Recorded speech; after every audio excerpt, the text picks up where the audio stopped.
Now let's proceed with the next talk from Dr. Luiz Coelho. The tetravalent dengue nanoparticle stimulates antibody production in vivo. Thank you so much for the introduction. And I have been working with molecular biology of dengue virus, especially for the production or the development of new vaccines and new diagnostic tests for this disease.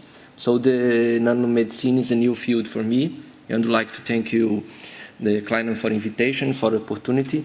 I have been learning a lot of things here, and I'm going to show you some results about the use of tetravalent dengue nanoparticles as a system to stimulate antibody production in vivo. So, dengue is a arthropod-borne disease transmitted by a bite of infected female Aedes mosquitoes. This disease is major, a public health problem, especially in the tropical and subtropical areas, with around 3.6 billion people living in areas at risk.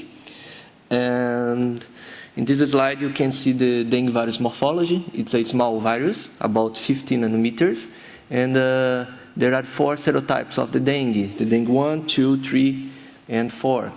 And dengue virus has a single strain RNA as genome and 3 structural proteins: the capsid protein, the membrane protein, and the envelope glycoprotein.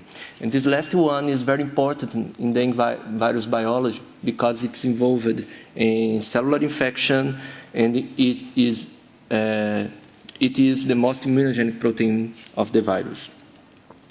Dengue virus causes a wide range of disease in humans, since from a self-limited dengue fever to a more severe clinical form of the disease, the dengue hemorrhagic fever. The dengue hemorrhagic fever development is linked to the production of non-neutralizing antibodies. So, and when a vertebrate host is infected by one of the 4 serotypes, as example dengue 1, it develops 2 classes of antibodies: the non-neutralized antibodies and the neutralizing antibodies. The neutralized antibodies can protect the host in secondary infections by the same serotype, but the non-neutralized antibodies cannot protect the host in secondary infection by a different serotype, and these antibodies can also increase the risk of dengue hemorrhagic fever development. Here you can see that both antibodies can bind to the virus surface.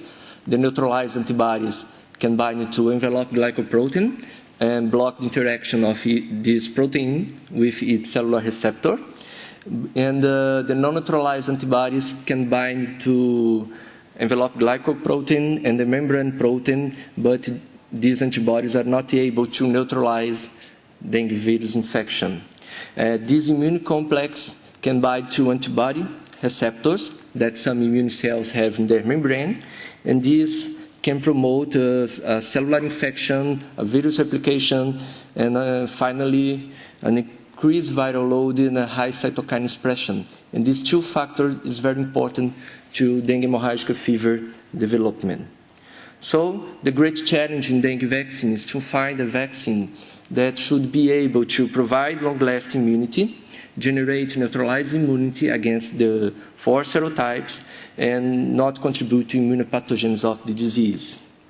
We have some vaccines candidates in clinical and preclinical phases. As example, the live attenuated vaccines, chimeric live attenuated vaccines, inactivated vaccines, DNA vaccines, and also protein vaccines. So I asked myself, why not test or use nanoparticles as a system to induce an effective immunity against dengue virus? We use bovine serum albumin nanoparticles because it's very simple use to produce. Here we have the morphology of our nanoparticles, and here the mean size and the mean zeta potential of these nanoparticles.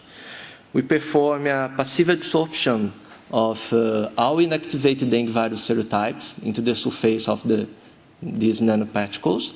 And these inactivated dengue virus serotypes are not able to infect dengue permissive cells, so they are not able to induce cytopathic effect as the infective dengue virus.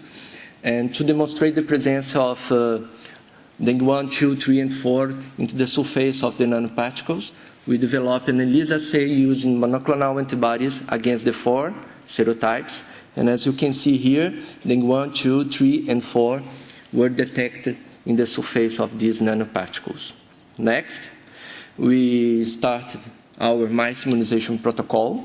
Groups of mice received via subcutaneous route empty nanoparticles or nanoparticles with absorbed virus, 1 day 0, 7, and 14, and 7 days after the last immunization.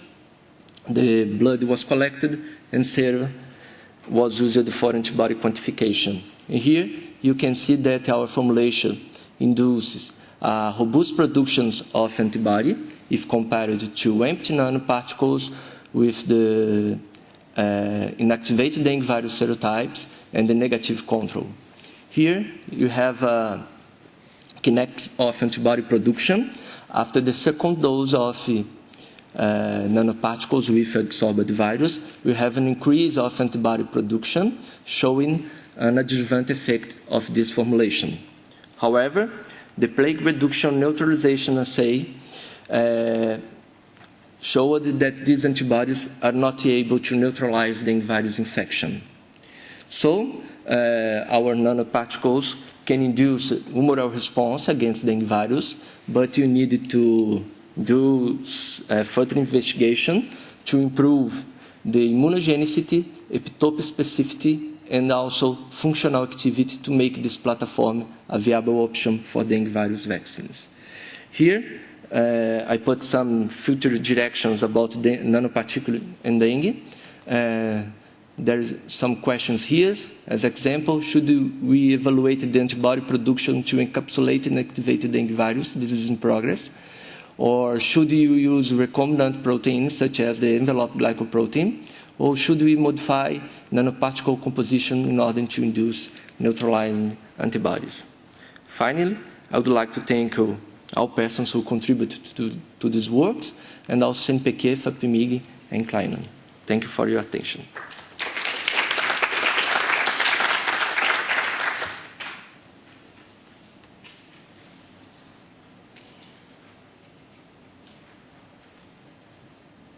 Thank you very much for this presentation. Are there questions? Yes? Can you get multiple forms of dengue in one person? Could you repeat, please? Can you get multiple forms of dengue in one person? More than 2 forms? Yes. No. So they compete with each other? Yes. Okay. You can have only dengue fever or only dengue hemorrhagic fever. But only one serotype.